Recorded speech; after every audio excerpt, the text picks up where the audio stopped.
Bom, pessoal, um assunto marcou o debate político nos últimos dias no Brasil. Foi o uso de mensagens, de trechos de discurso do Goebbels, o grande ideólogo da Alemanha nazista, por parte do secretário de Cultura do Bolsonaro, o senhor Roberto Alvim. A coisa foi tão flagrante, foi tão escancarada, que o próprio embaixador de Israel ligou para Bolsonaro pedindo para que ele fosse exonerado. Talvez tenha sido essa a razão da exoneração do senhor Roberto Alvim. O fato é que é escancarado realmente que ele tem aproveitado, e não foi uma frase ou duas, foi um enorme parágrafo do discurso do Goebbels, e copiado os esquemas de comunicação da Alemanha nazista, inclusive com a música de fundo de Wagner, tal qual os nazistas faziam. Foi um negócio, foi um tapa na cara da sociedade brasileira.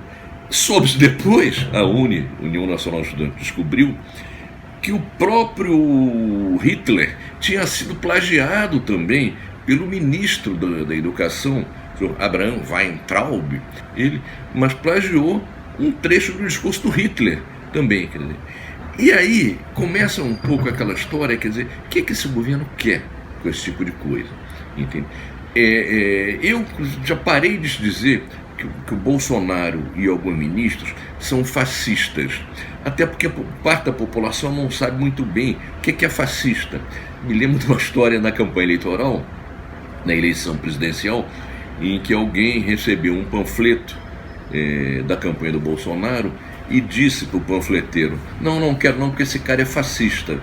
E a pessoa que distribuiu o panfleto disse: isso não importa, eu não quero saber qual é a profissão dele, o importa é que é meu candidato. Quer dizer, é preciso identificar o Bolsonaro como nazista, não que o governo dele seja um governo nazista, não é.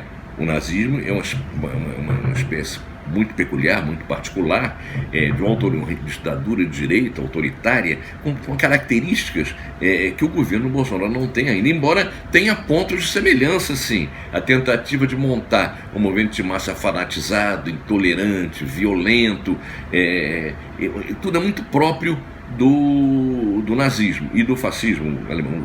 O fascismo foi na Itália e ganhou o nome de nazismo nacional socialista, o nazismo na Alemanha.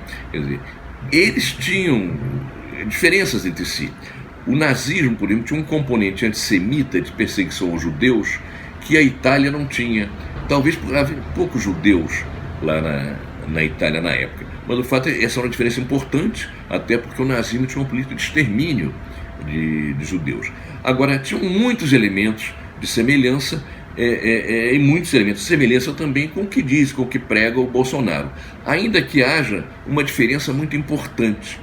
Tanto o fascismo italiano como o nazismo alemão eram ideologias nacionalistas, que pregavam a superioridade daquele país, etc. e tal. O bolsonarismo é de uma sabugice absoluta com os Estados Unidos, quer dizer, ele não tem nada nacionalismo, é o governo mais entreguista que nós já tivemos no Brasil. De certa maneira, pode ser um fascismo, um nazismo tropical que não tem esse componente. De qualquer maneira, tem alguns componentes gravíssimos de semelhança com aqueles regimes. A intolerância, a agressividade, o culto, a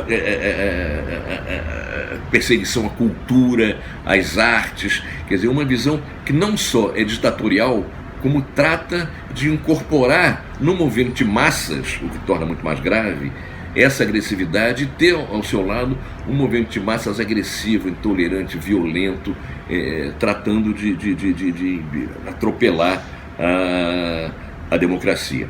Agora, enfim, isso tudo são ainda conjecturas. Quer dizer, o Bolsonaro, embora possa querer instaurar uma ditadura, ele ainda não fez isso. Pode querer, mas ainda não fez. A resistência, a dificuldade, etc, etc, etc. De qualquer maneira, a situação está difícil. O movimento de massa está fraco, não tem conseguido se contrapor a uma série de medidas do governo, e eu espero que ainda vá se contrapor.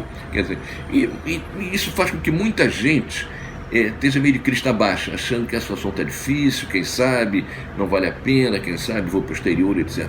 Não vamos entrar nessa, entende? Quer dizer, houve momentos muito mais complicados, muito mais difíceis da história da humanidade e deu-se a volta por cima.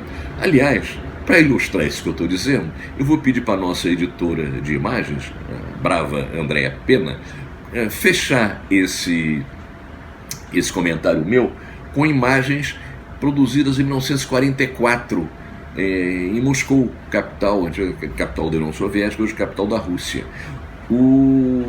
Os soviéticos organizaram um desfile, era o desfile dos derrotados, com 57 mil militares nazistas alemães capturados, e desfilaram em Moscou sob as vistas da população, que os vaiava e apupava, e com observadores internacionais também. Foi uma humilhação enorme para o exército alemão, tido como invencível, aquele exército do Terceiro Reich, o Reich dos 1000 anos, os caras passeando com os generais à frente, todos muito bem uniformizados, sendo obrigados a desfilar, guardados por soldadinhos soviéticos, com fuzil de cada lado e tal, os caras desfilando em Moscou. Pouco tempo depois, isso foi em 44, em maio de 45, a bandeira vermelha foi hasteada em Berlim e o nazismo foi derrotado. Não vamos deixar que ele volte agora no Brasil e vamos, se botar a cabeça de fora, vamos tratar também de mobilizar o povo para derrotá-lo mais uma vez. Uma coisa, você que nos acompanha, clica no sininho e se inscreva no nosso programa no YouTube, porque cada vez que houver uma inserção nova, você vai ser avisado. Um forte abraço e até a próxima.